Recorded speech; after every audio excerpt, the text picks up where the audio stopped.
Now he joins us live. He has arrived at the scene. Our crews are safe. Justin, it looks like the sun is shining where you are, but I can also see what looks like some yellow tape behind you. You're in High Point. What are you hearing and what are you seeing? Hey, Kenny, good afternoon. That's right. That sun and that weather just keeps changing by the minute out here. Probably about 5 to 10 minutes ago, it was pouring out here. It was windy when we arrived on scene here, and now we're at this live shot. We just had a rainbow behind us. The sun is out shining, but that damage is here tonight. I want to show you this tree, this large tree that snapped off of its base right here, and it also fell into these wires, and then behind it, part of that tree also fell into a house.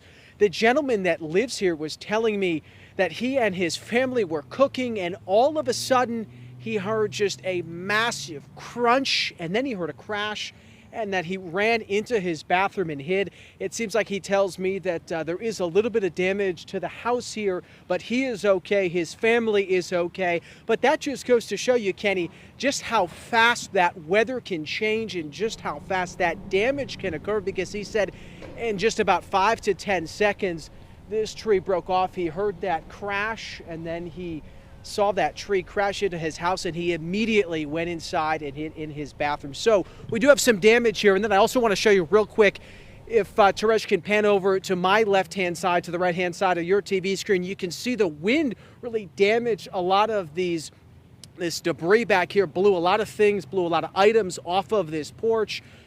You can see we've got chairs, we've got what looks like some type of a metal roof and a metal tarp that blew off into the backyard here.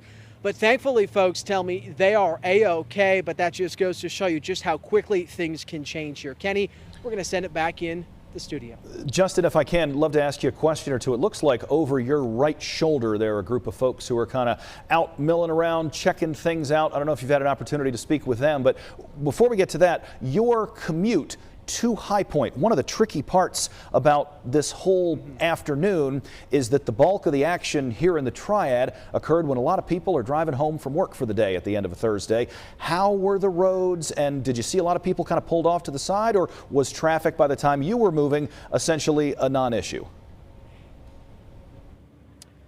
That's right. When we were kind of making our way to High Point, that rain was really coming down. Didn't see too many pulled over to the side of the road, but there were definitely a lot less people out on the roads at around 5 p.m. You know, as you'd normally expect. Normally, some of these highways would be pretty backed up and pretty congested, but it seemed like folks were taking cover, folks were inside. We really didn't see many folks that were out on the roads this afternoon, and you can see this is looks like a couple of different folks that live in some of these nearby homes who have just been coming out and taking a look at this damage after they have been sheltering in place. But so far, everyone seems to be A-OK tonight. Kenny? Excellent to hear, Justin. We appreciate it very much. Glad that you and Teresh made it there without any issue, and I'm sure we'll be checking back in with you in just a little bit. Justin Schreier live for us this evening in High Point.